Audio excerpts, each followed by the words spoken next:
നമ്മുടെ നഗരങ്ങളിലെ ഗതാഗത കുരുക്ക് ഒരു പ്രധാന പ്രശ്നമാണ്, നിങ്ങൾക്കൊക്കെ അറിയാം. നിങ്ങളും അതിൽ പ്രയാസപ്പെടുന്നവരാണ്. കോഴിക്കോട് നഗരത്തിലെ ഗതാഗത കുരുക്കിന് പരിഹാരം കാണാൻ ഒട്ടേറെ പദ്ധതികളാണ് കഴിഞ്ഞ കാലങ്ങളിൽ 2016 മുതൽ എടുത്ത് പരിശോധിച്ചാൽ LDF സർക്കാർ നടപ്പിലാക്കി വരുന്നു. നഗര ഹൃദയത്തിന്റെ മുഖച്ഛായ മാറ്റുന്ന ഒരു പദ്ധതിയാണ് മലാപ്പറമ്പ് മുതൽ മാനാഞ്ചിറ വരെ ഇപ്പോൾ നടക്കുന്ന ഈ പ്രവൃത്തി. യഥാർത്ഥത്തിൽ വെള്ളിമാടുകുന്ന് മുതൽ മാനാഞ്ചിറ വരെയായിരുന്നു ഈ പ്രവൃത്തി ഉദ്ദേശിച്ചത്. എന്നാൽ പിന്നീട് NH-66 നാഷണൽ ഹൈവേയുടെ ഭാഗമായ ഒരു പദ്ധതി മലാപ്പറമ്പ് മുതൽ വയനാട് വരെ വന്നതിന്റെ ഭാഗമായി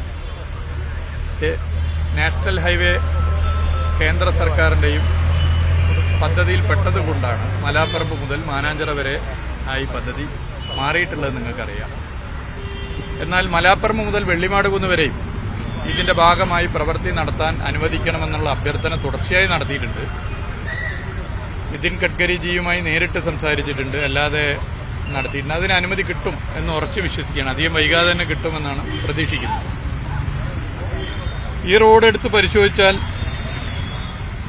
നല്ല നിലയിൽ ഇതിന്റെ പ്രവൃത്തി നടക്കുന്നുണ്ട്. നിങ്ങളിപ്പോൾ കാണുന്നുണ്ടല്ലോ, വളരെ നല്ല നിലയിൽ നടക്കുന്നുണ്ട്. ബഹുമാനപ്പെട്ട MLA ശ്രീ തോട്ടത്തിൽ രവീന്ദ്രനും ഞങ്ങളും കൂടി ഇതിന്റെ പ്രവൃത്തി ഓരോ കാര്യങ്ങളും പരിശോധിച്ചിട്ടുണ്ട്. പൊതുമരാമത്ത് വകുപ്പ് വളരെ പ്രസ്റ്റീജിയസ് പ്രൊജക്റ്റായിട്ടാണ് ഇതിനെ കാണുന്നത്. ഇത് 2 മണ്ഡലത്തിലൂടെ പോകുന്നതാണ്. ഒരറ്റം സൗത്ത് മണ്ഡലമാണ്, അത് അവസാനിക്കുന്ന മാനാഞ്ചിറ ഉൾപ്പെടെ മാവൂർ റോഡിന്റെ തെക്ക് ഭാഗം സൗത്ത് നിയോജക മണ്ഡലമാണ്. അവിടുത്തെ MLA ശ്രീ അഹമ്മദ് ദേവർകോവിലും ഇതുമായി ബന്ധപ്പെട്ട് കാര്യങ്ങൾ പങ്കെടുക്കാറുണ്ട്. എന്നാൽ പൊതുമരാമത്ത് വകുപ്പ് നടത്തുന്ന പ്രവൃത്തി ഫണ്ട് സംസ്ഥാന സർക്കാർ ഫണ്ടിങ്ങോടുകൂടി നടക്കുന്ന ഒരു പ്രവൃത്തി എന്നുള്ള നിലയിൽ ഇതിന്റെ നിർമ്മാണത്തിന്റെ എല്ലാ കാര്യങ്ങളും എല്ലാ ഉത്തരവാദിത്വം ഏറ്റെടുത്താണ് മുന്നോട്ട് പോയിക്കൊണ്ടിരിക്കുന്നത്. ഇപ്പോൾ അതിന്റെ പ്രവൃത്തി നല്ല നിലയിൽ പോവുകയാണ്. 76,90,00,000 രൂപയാണ് ഇതിന്റെ കരാർ തുക. ഇതിന്റെ നീളം ഏകദേശം 5 കിലോമീറ്ററാണ്, വീതി 24 മീറ്ററാണ്. ഇപ്പോൾ ഇപ്പോഴത്തെ വീതി നിങ്ങൾ നോക്കി നോക്കൂ, 6 മുതൽ 8 മീറ്റർ വരെയാണ്. ഇത് നഗരഹൃദയത്തിലുള്ള വീതിയാണ്. അതിന്റെ 3 ഇരട്ടിയായിട്ട് മാറാൻ വേണ്ടി പോവുകയാണ്. അപ്പോൾ അത് ഏറെ ഗുണകരമാണ്, നാടിനാകെ ഗുണകരമായി മാറും. ഇതിന്റെ EPC കരാർ ചട്ടങ്ങൾ പ്രകാരം പ്രവർത്തനാനുമതി ലഭ്യമാക്കിയിട്ടുണ്ട്. സിവിൽ സ്റ്റേഷൻ മുതൽ മലാപ്പറമ്പ് NH-66 വരെ 1080 മീറ്റർ നീളം, സിവിൽ സ്റ്റേഷൻ മുതൽ എരഞ്ഞിപ്പാലം വരെ 940 മീറ്റർ നീളം, എരഞ്ഞിപ്പാലം മുതൽ മാനാഞ്ചിറ വരെ 3 കിലോമീറ്റർ 300 മീറ്റർ നീളം. ഈ അതിരുകൾ ഉടനീളം ഇരുഭാഗത്തുമായി നല്ല ഡ്രെയിനേജ് നിങ്ങൾ കാണുന്നുണ്ടല്ലോ. നഗരത്തിലെ വെള്ളക്കെട്ട് പ്രശ്നത്തിന് കൂടി പരിഹാരം കാണാൻ സാധ്യമാകും. നല്ല ഓവുചാലുണ്ട്, യൂട്ടിലിറ്റി ഡക്റ്റ്, നടപ്പാത നിർമ്മാണം, നിലവിലുള്ള റോഡ് വീതി കൂട്ടി മുഴുനീള ടാറിംഗ്, അനുബന്ധ പ്രവർത്തികൾ, ഇതൊക്കെ സമയബന്ധിതമായി പൂർത്തീകരിക്കാനാണ് ഉദ്ദേശിക്കുന്നത്. ഇതിന്റെ ഭാഗമായിട്ടുള്ള പ്രവർത്തികൾ ആരംഭിച്ചു. വിശദമായ സർവേ നടത്തി, 24 മീറ്റർ വീതിയിൽ റോഡിലുടനീളം അതിർത്തി നിർണയം നടത്തി. ഏറ്റെടുത്ത ഭൂമിയിലെ മരങ്ങൾ മുറിച്ചു മാറ്റിക്കൊണ്ടിരിക്കുകയാണ്. മാനാഞ്ചിറ ഭാഗത്ത് ഓവുചാൽ പ്രവൃത്തി ആരംഭിച്ചു. മലാപ്പറമ്പ് ഭാഗത്ത് ഓവുചാൽ പ്രവൃത്തി ആരംഭിച്ചു. ഇപ്പോൾ നിങ്ങൾ കണ്ടു, 2.5 കിലോമീറ്റർ നീളത്തിൽ 24 മീറ്റർ വീതിയിലായി പ്രവൃത്തിക്ക് അനുയോജ്യമായ വിധത്തിൽ പ്രതലം സജ്ജമാക്കി വരികയാണ്. ഇതിന്റെ മറ്റ് ഡീറ്റെയിൽസിലേക്ക് ഞാൻ കടക്കുന്നില്ല. സമയബന്ധിതമായി പ്രവൃത്തി പൂർത്തീകരിക്കണം. ഇടയ്ക്കിടെ ഇതിന്റെ യോഗം നടക്കുന്നുണ്ട്. ആ യോഗം ഫീൽഡിൽ വന്ന് പരിശോധിക്കുകയും യോഗം നടത്തുകയും ചെയ്യുകയാണ്. അപ്പോൾ ആ നിലയിൽ നമുക്ക് നഗരത്തിന് ഒരു ആശ്വാസം ആയി മാറുന്ന ഒരു പദ്ധതിയായി ഇത് മാറും. ഇതിലെ 2 പ്രധാനപ്പെട്ട പരാതികൾ പല വ്യക്തിയുടെ ഇതുമായി ബന്ധപ്പെട്ടൊരു പരാതി കൊടുത്തിട്ട് ഒരു യോഗം വിളിക്കാൻ ജില്ലാ കലക്ടർ തയ്യാറാവുന്നില്ല എന്നാണ്. രണ്ടാമത് ഈ ഡ്രെയിനേജ് സിസ്റ്റം അശാസ്ത്രീയമാണ്. വെള്ളം ഏത് റോഡിന്റെയാ? ഇത് സംസ്ഥാന സർക്കാർ പൂർണ്ണമായും പണം ചെലവഴിച്ച് സംസ്ഥാന സർക്കാരിന്റെ കീഴിലുള്ള പൊതുമരാമത്ത് വകുപ്പാണ് ഇതിന്റെ പ്രവൃത്തി നടത്തുന്നത്. അതിലെന്തെങ്കിലും തരത്തിലുള്ള പരാതികൾ ഉണ്ടെങ്കിൽ അത് പരിശോധിക്കാവുന്നതാണ്. അത് പരിശോധിച്ച് നമുക്ക് പോവാം. ഇത് കൃത്യമായി പരിശോധിച്ച് പോകാവുന്നതാണ്, അതിലൊന്നും തർക്കമില്ല. എന്തെങ്കിലും പ്രശ്നങ്ങളുണ്ട് അതൊക്കെ പരിഹരിക്കാൻ പൊതുവെ ഇടപെടുന്നുണ്ട്. അങ്ങനെ അതിന്റെ അപ്പുറത്തേക്ക് നമുക്ക് പ്രവൃത്തി നിർത്തി നമ്മളെല്ലാവരും ഇതിൽ ഒന്നിച്ചാണല്ലോ നിൽക്കേണ്ടത്. പ്രവൃത്തി മുന്നോട്ട് പോവുക, ഇത് തീരുക എന്നുള്ളതിൽ വ്യത്യസ്ത അഭിപ്രായം ആർക്കും ഉണ്ടോ? നിങ്ങൾക്ക് ആർക്കും ഇല്ലല്ലോ. പ്രവൃത്തി സമയബന്ധിതമായി പൂർത്തീകരിക്കുക, അതിലെല്ലാവരും സന്തോഷിക്കുകയാണല്ലോ ചെയ്യേണ്ടത്. പറയുന്ന പോലെ യോഗം വിളിക്കേണ്ട ആവശ്യമില്ല. അല്ല, അങ്ങനെയൊന്നും ഞാൻ പറഞ്ഞിട്ടില്ല. നമ്മളൊരു പദ്ധതി നടക്കുമ്പോൾ ആ പദ്ധതിക്കൊപ്പമാണല്ലോ എല്ലാവരും നിൽക്കേണ്ടത്. മറ്റ് ചെറിയ പ്രശ്നം ഉണ്ടെങ്കിൽ എന്താണെന്ന് പരിശോധിക്കാം. മറ്റു കാര്യം എനിക്കറിയില്ല എന്താണെന്നുള്ള നമുക്ക് അതൊക്കെ പരിഹരിക്കാം. അത് അങ്ങനെ എന്തെങ്കിലും എവിടെയെങ്കിലും ഡ്രെയിനേജുമായിട്ട് ബന്ധപ്പെട്ട പ്രശ്നമൊക്കെ ഉണ്ടെങ്കിൽ നമുക്ക് പരിഹരിക്കാമല്ലോ. അതിന് അല്ല, അതിലൊന്നും നമ്മൾ വെറുതെ അഭിപ്രായം പറയും. ഇത് അതിലൊന്നും നമ്മൾ വെറുതെ അഭിപ്രായം പറഞ്ഞിട്ട് വെറുതെ സമയം പാഴാക്കി പോയിട്ട് കാര്യമില്ലല്ലോ. അപ്പൊ ഇതിന്റെ പ്രവൃത്തി പൂർത്തീകരിക്കുക. പ്രവൃത്തി നല്ല, ഇതിപ്പോ പ്രവൃത്തി കാണുമ്പോൾ നല്ല മനസ്സുള്ള മനുഷ്യരൊക്കെ സന്തോഷിക്കുക ചെയ്യുക.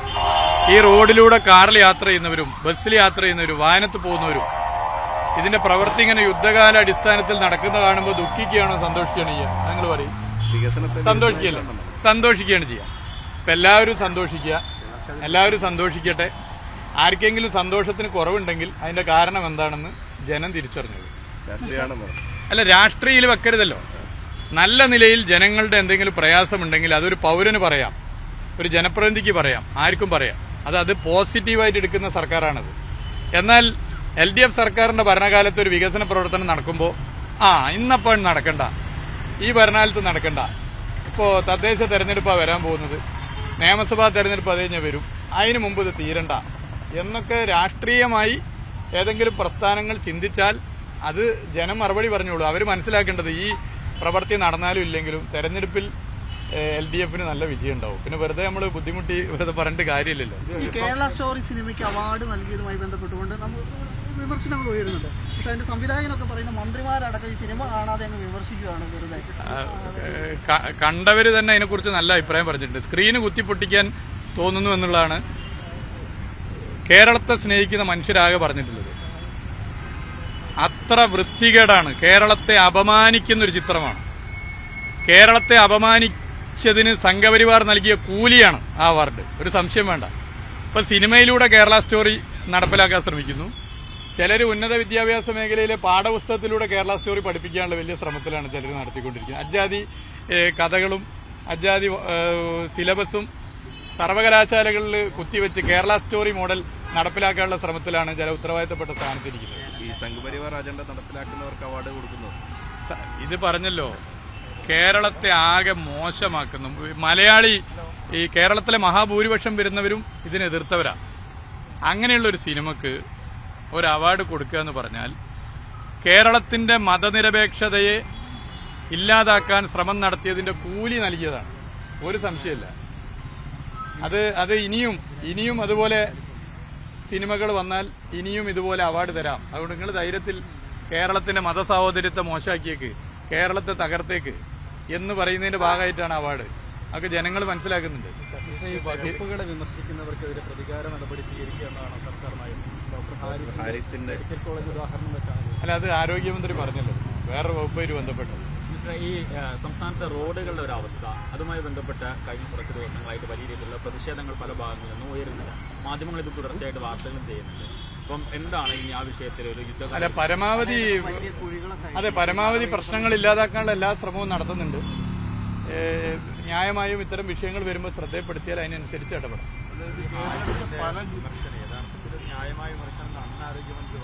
അത് പിടിച്ചോ, അല്ലെങ്കിൽ അത് മന്ത്രി പറഞ്ഞല്ലോ, ആരോഗ്യമന്ത്രി പറഞ്ഞല്ലോ. പിന്നെ അതിൽ നമ്മളെന്ത്? ഈ ഛത്തീസ്ഗഡിലെ 2 കന്യാസ്ത്രീകൾ അവരുടെ ജാമ്യാപേക്ഷ പരിഗണിക്കാൻ എല്ലാ രാഷ്ട്രീയ പാർട്ടികളും ആത്മാർത്ഥമായിട്ട് BJP ഉൾപ്പെടെ ഭയങ്കരമായിട്ട് അവർ സ്നേഹിക്കും. BJP നന്നായിട്ട് സ്നേഹിക്കുന്നുണ്ട്, അത് കണ്ടാൽ മനസ്സിലാവും. ഇപ്പൊ കേരള സ്റ്റോറിനെ സ്നേഹിച്ച പോലെയല്ലേ. അമിത്ഷാ പറഞ്ഞതിന് എന്തെങ്കിലും വിലയുണ്ടോ? പ്രോസിക്യൂഷൻ ഇതിലെടുത്ത സമീപനം എന്താ? പ്രോസിക്യൂഷൻ ഇതിനെ എതിർക്കില്ല എന്ന് പറഞ്ഞ് പ്രോസിക്യൂഷൻ ശക്തമായി എതിർത്തു. ഇത് വളരെ ബോധപൂർവമാണ്. ജാമ്യം സ്വാഭാവികമായിട്ട് ജാമ്യം കിട്ടേണ്ട സമയത്ത് കിട്ടും. കാരണം ഇതിലൊന്നുമില്ല, മനുഷ്യക്കടത്ത് തെളിയിക്കാനാവില്ല, ഈ കേസ് നിൽക്കില്ല, ജാമ്യം കിട്ടും. അങ്ങനെയല്ലല്ലോ നേരത്തെ ആക്കണ്ടേ. പ്രോസിക്യൂഷൻ എതിർത്തിരുന്നില്ലായിരുന്നെങ്കിൽ നേരത്തെ കിട്ടുമായിരുന്നു. മുൻകാലങ്ങളിൽ ഇത്തരം വിഷയങ്ങളിൽ പ്രോസിക്യൂഷൻ എതിർക്കാത്ത നിരവധി സംഭവങ്ങളുണ്ട്. എന്തുകൊണ്ട് അതുപോലെ ചെയ്തില്ല? അപ്പോൾ ഇത് വളരെ ബോധപൂർവം ആളുകളെ കബളിപ്പിക്കുകയാണ്. ഇവിടെ കേക്ക് കൊടുക്കുന്നു, കേക്ക് മുറിച്ച് വായിൽ വെക്കുന്നു, അവിടെ കത്തി കഴുത്തിൽ വെക്കുന്നു. ഇതാണ് വ്യത്യാസം. ഈ കേരള സ്റ്റോറി വന്ന സമയത്ത് വലിയ എതിർപ്പുണ്ടായി. ഡബിൾ ഡ്രാമയാണല്ലോ ഇപ്പൊ നടന്നുകൊണ്ടിരിക്കുന്നത്. അതായത് കേരള സ്റ്റോറി എതിർത്ത സമയത്ത് അത് പ്രദർശിപ്പിക്കാൻ വേണ്ടി മുൻപന്തിയിൽ നിന്ന് കൂട്ടർവീടുകയാണെങ്കിൽ അതെ, കേരളത്തിൽ ജനങ്ങൾ ഒന്നിക്കുന്നത് ഇവരിഷ്ടപ്പെടുന്നില്ല. കേരളത്തിൽ മതവർഗീയ കലാപമില്ലാത്തത് ഇവരിഷ്ടപ്പെടുന്നില്ല.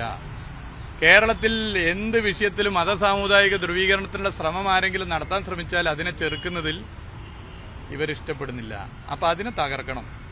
അപ്പൊ കേരളത്തിന്റെ മോഡൽ തകർക്കുക, അത് ഇന്ത്യക്ക് മുമ്പാകെ കേരളത്തെ വളരെ മോശമായി അവതരിപ്പിക്കുക, കേരളം എന്തോ ഒരു കുഴപ്പം പിടിച്ച നാടാണ് എന്ന് വരുത്തി തീർക്കുക, അതിനൊക്കെ വേണ്ടിയിട്ടാണ് കേരള സ്റ്റോറി. ഞാനൊന്ന് നിങ്ങൾ ചോദ്യം ചോദിക്കുക, നിങ്ങളെ പൂർത്തീകരിക്കാൻ വയ്യ. അതെ, നേരത്തെ ക്രൈസ്തവ സഭകളുണ്ടായിരുന്നു. ഈ കേരള സ്റ്റോറി ഉൾപ്പെടെ പ്രദർശിപ്പിക്കാൻ അനുമതി തേടിയ സഭകൾ കേന്ദ്രീകരിച്ച് പ്രദർശിപ്പിച്ചിരുന്നു. അല്ല, കേരള സ്റ്റോറി നിങ്ങൾ ഒന്നെങ്കിൽ സ്വകാര്യം രണ്ടാളും ഉറപ്പിച്ച് പറയുക. രണ്ടാൾ അങ്ങോട്ട് ആലോചിച്ച് ചോദിക്കും. ഒരാളൊന്ന് ചോദിക്കും, വേറെ ആള് ഒറ്റക്കൊറ്റക്ക് ചോദിച്ച പ്രശ്നമില്ല. കേരള സ്റ്റോറി സെയിമാണ് വരുന്നത്. കേരള സ്റ്റോറി കേരളത്തിന്റെ മതസാഹോദര്യത്തെ തകർക്കുന്നതാണ്. നമുക്ക് എല്ലാവർക്കും അറിയാം. അതിനിപ്പോൾ അവാർഡ് കൊടുത്തത് കൂലി കൊടുത്താണ്. ഇവിടെ മതനിരപേക്ഷത നിലനിൽക്കണമെന്ന് ആഗ്രഹിക്കുന്ന എല്ലാവരും ഒറ്റക്കെട്ടായി കേരളത്തിന്റെ മോഡൽ കാത്തു സൂക്ഷിക്കാൻ വേണ്ടി ഇടപെട്ടുകൊണ്ടിരിക്കുകയാണ്. ഇവിടെ ഒരു മതവർഗീയതയോ ഒരു മത തീവ്രവാദത്തെയോ കേരളത്തിലെ ജനങ്ങൾ പ്രോത്സാഹിപ്പിക്കില്ല. എല്ലാവരും എല്ലാ വർഗീയതയും ഒരുപോലെ എതിർക്കുന്നവരാണ്. അതാണ് കേരളത്തിന്റെ സ്റ്റോറി. ഈ സ്റ്റോറി സംഘപരിവാർ സ്റ്റോറിയാണ്. ഈ സ്റ്റോറി മതവർഗീയവാദികളുടെ സ്റ്റോറിയാണ്. ഈ സ്റ്റോറി മനുഷ്യരുടെ ഐക്യം തകർക്കാനുള്ള സ്റ്റോറിയാണ്. മനുഷ്യരുടെ ഐക്യം തകർക്കാനുള്ള ഒരു സ്റ്റോറിക്ക് ഇതുപോലെ ഉത്തരവാദിത്തപ്പെട്ട ഒരു അവാർഡ് നൽകുന്നത് മനുഷ്യത്വപരമല്ല. അത് തെറ്റായ നിലപാടാണ്. അത് നിഷ്പക്ഷതയ്ക്ക് കോട്ടം തട്ടുന്ന നിലയിലേക്കാണ് ഈ അവാർഡ് മാറിയിട്ടുള്ളത്. ഇത് എല്ലാവരോടും തുറന്നു പറയുന്നത് ഞങ്ങൾക്കൊരു മടിയില്ല. ഞങ്ങളെ പറയൂ. ഈ കന്യാസ്ത്രീകളുടെ വിഷയത്തിൽ പ്രദർശിപ്പിച്ചതില് ക്രൈസ്തവ യുവജന സംഘടനകളൊക്കെ ഉണ്ടായിരുന്നു. ഇടുക്കി രൂപത അവരുടെ സമ്മർ ക്യാമ്പിൽ അത് പ്രദർശിപ്പിച്ചു. അല്ല, അത് എനിക്കറിയില്ല. അത് അവരോടാ ചോദിക്കണ്ടേ, എനിക്കറിയില്ല. പിന്നെ മിനിസ്റ്റർ, ഈ കന്യാസ്ത്രീകളുടെ വിഷയത്തിൽ ഛത്തീസ്ഗഡില് അപ്പം ദേശീയ തലത്തിലുള്ള ഒരു വിഷയമായി ഉയർന്നു വന്നതാണ്, മൊത്തത്തിൽ ഉയർന്നു വന്നത്. അതിൽ ഈ പ്രതിപക്ഷ പാർട്ടികൾ ഇപ്പൊ എല്ലാവരും ഒന്നിച്ചൊരു പ്രതിഷേധമൊന്നും ഉണ്ടായിട്ടില്ല. അത് UDF ഒരു രീതി പോകുന്നു, അതുപോലെ ഇടത് MP-മാർ വേറെ രീതിയാണ്. അല്ല, അതിലെ പ്രശ്നം എന്താണെന്ന് വെച്ചാൽ ഇതിലെല്ലാവരും ഒന്നിച്ചു വെക്കണം. കന്യാസ്ത്രീകളെ ജയിലിൽ നിന്ന് മോചിപ്പിക്കേണ്ട കാര്യത്തിൽ എല്ലാവരും ഒന്നിച്ചു വെക്കണം. ഇത് ഏതെങ്കിലും ഒരു പ്രത്യേക മതത്തെ മാത്രം ബാധിക്കുന്ന പ്രശ്നമല്ല. ഇതിപ്പോ 2 മലയാളി കന്യാസ്ത്രീകളായതുകൊണ്ടാണ് കേരളത്തിൽ ഇത് കൂടുതൽ അറിഞ്ഞത്. ഇത് അവിടെ നിത്യസംഭവമാണ്. 1 വർഷം മുമ്പ് അവിടെ ഭരണം നടത്തിയത് കോൺഗ്രസ് ആണ്. അന്ന് നിങ്ങൾ എടുത്തു പരിശോധിച്ചാൽ ഈ സംഭവം ഉണ്ട്.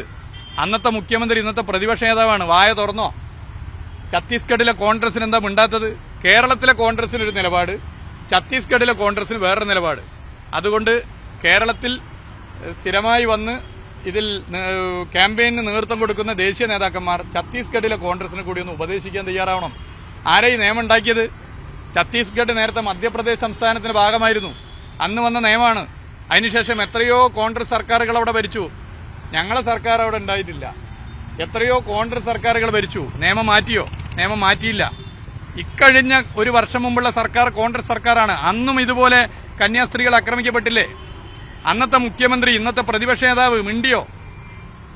അപ്പൊ കേരളത്തിലെ കോൺഗ്രസിന് ഒരു നിലപാട്, ഛത്തീസ്ഗഡിലെ കോൺഗ്രസിന് വേറൊരു നിലപാട്, കേരളത്തിലെ BJP-യിലെ ചില നേതാക്കന്മാർക്ക് ഒരു നിലപാട്, ഛത്തീസ്ഗഡിലെ BJP-ക്ക് ആകെ ഒരു നിലപാട്. ഇതെന്ത് രീതിയാണ്? ഞങ്ങൾക്ക് ഒറ്റ നിലപാടേ ഉള്ളൂ ഇടതുപക്ഷത്തിന്. ആ നിലപാട് ഞാൻ പൂർത്തീകരിക്കട്ടെ. ആ നിലപാട് ഇത് ഏതെങ്കിലും ഒരു പ്രത്യേക മതത്തെ മാത്രം ബാധിക്കുന്ന പ്രശ്നമല്ല. ഇത് ഇന്ത്യൻ മതനിരപേക്ഷതയെ ബാധിക്കുന്നതാണ്, ഭരണഘടനയെ ബാധിക്കുന്നതാണ്. ജയിലിനുള്ളിൽ കിടക്കുന്നത് ഇന്ത്യൻ ഭരണഘടനയാണ്, ഒരു കന്യാസ്ത്രീകൾ മാത്രമല്ല. ഇതാണ് ഞങ്ങളുടെ നിലപാട്. ഓക്കെ.